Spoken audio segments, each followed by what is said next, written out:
We've tested a lot of XMRs over the years, but up until this point, we'd never got a chance to get our muddy little hands on an X3 XMR turbo.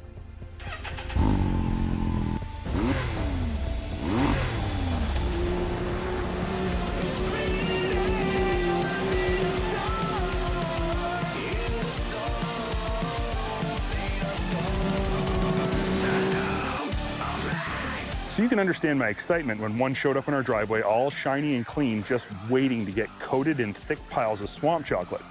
Nothing is waterproof.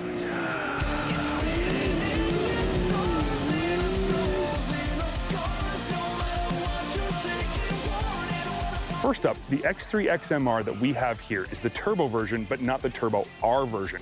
This means that it has the same Rotax 3-cylinder 900cc Ace power plant as the Turbo R version, but this one only makes 120 horsepower.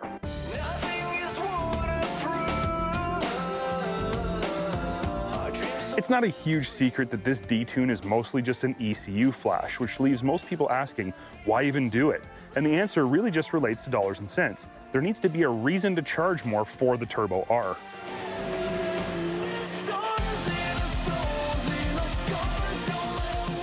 Right or wrong, this actually does make some sense. The other notable difference between the R and non-R version is the width of the suspension.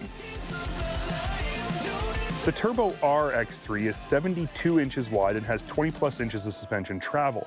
Awesome if you have unlimited space, but if you're like a huge portion of X3 buyers, your riding mostly consists of regular width trails on which the Turbo R does not fit very well.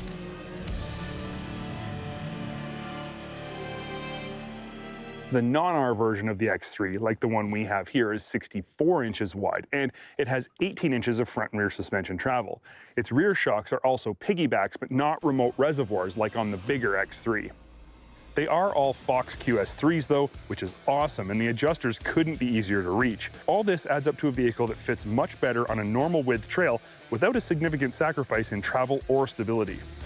Overall, the XMR Turbo is a much more realistic vehicle for the vast majority of Maverick X3 buyers, and it's definitely the one I'd choose for where I ride. But enough about that. What you're all here to find out is pretty simple. How good is this XMR where it counts?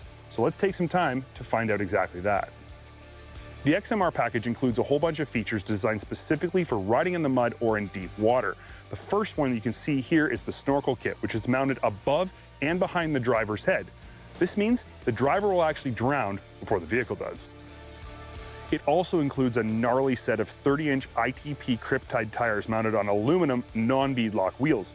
The package is rounded out with recovery hooks front and rear, and 4,500-pound winch with synthetic line skid plates, and the piece de resistance Canam Smart Lock front diff with custom-tuned trail and mud settings. This is a serious package right out of the gate, and its serious nature is carried directly into how it handles the gnarliest mud holes. I found the best way to run the X3 XMR Turbo when things get really deep and sticky is in low range with a Smart Lock diff set to mud mode and DPS set to max. In this setup, I literally could not find a mud hole that could stop me. These 30-inch Kryptide tires aren't as serious as some, but they do work when it counts. And anytime you might find them lacking in traction, a heavy dose of wheel speed seems to solve the problem entirely. The trade-off here is definitely in the trail handling and ride quality departments. While nowhere near as bad as a truly dedicated mud-only tire, the Kryptides are pretty harsh on small stuff and give a loose handling feel on hard-packed trails when speeds get higher. If you're buying an XMR though, these are trade-offs you're likely very happy to make. The lack of bead locks is admittedly a bummer, but we didn't have any trouble with popping beads, so in my opinion, it's definitely not a deal breaker. Canam's legendary tri-mode DPS system is basically a necessity on a vehicle like the X3 XMR, and when set to high, it completely eliminated any harsh feedback into the steering wheel. Even with the wheels spinning hard and pounding off mystery rocks in the real deep holes, the steering wheel never fluttered even a bit. Because this XMR is so capable in its intended environment, I didn't ever actually have to use the winch, not even once. But I'm sure in time it would become necessary, and if nothing else, it gave me the confidence to attempt the most intimidating quagmires, knowing that, worst case, I could just winch myself out. The snorkels are a different story though. I did have an opportunity to test those. In fact, I took this vehicle in the deepest water I have ever intentionally took any motorized vehicle in my life. It was up to my shoulders. And it didn't skip a beat. It was one of the coolest things I've ever done with a side-by-side, and one of the things that impressed me the most about this XMR package. Simply put, the snorkels work. Clearly, I'm impressed with this vehicle. It has exceeded all of my expectations, but it's not perfect. There are a few gripes I've come up with after spending numerous days in the driver's seat.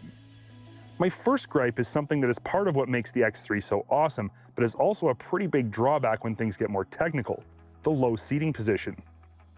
I love the kart-style seating in the X3. It's darn near perfect when things get super fast, but when you need to be precise about wheel placement and actually see your line so you don't get stuck or hung up on rocks or in a mud hole, the kart-style seating becomes quite a liability. You're so low you can't really see anything 12 to 15 feet in front of you.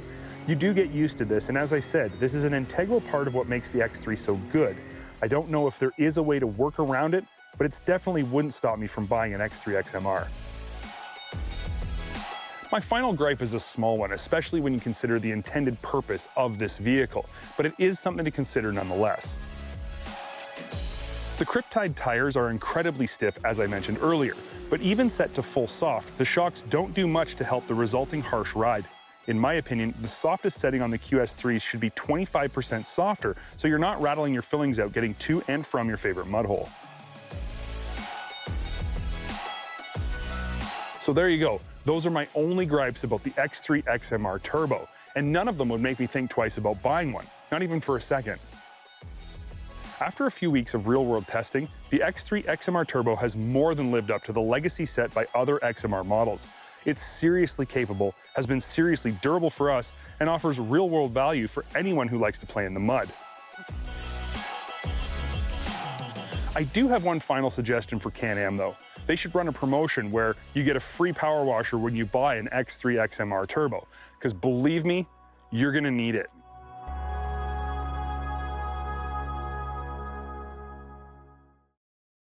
Thanks for watching Dirt Tracks TV. If you enjoyed this video, there's 3 things you need to do right now. First, like the video. Second, make sure you subscribe to our channel. And third, turn the bell on so you'll be notified of future uploads. But the most important thing all ATVers should be doing is getting out and going for a ride.